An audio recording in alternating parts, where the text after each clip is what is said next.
ساقی کربلا ابوالفضل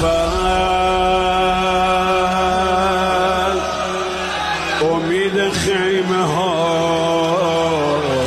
ابوالفضل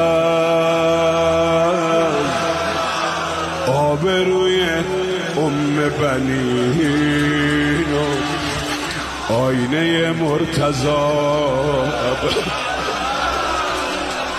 لالایی رومانین شد بخواب مادر دوره بگرده چشمات روی هم بذاری عمود با برمیگرد الان دیگه تو آب رفته مشکشو زیر آب برده عمو تو که میشناسی مادر مطمئنم که آب نخورده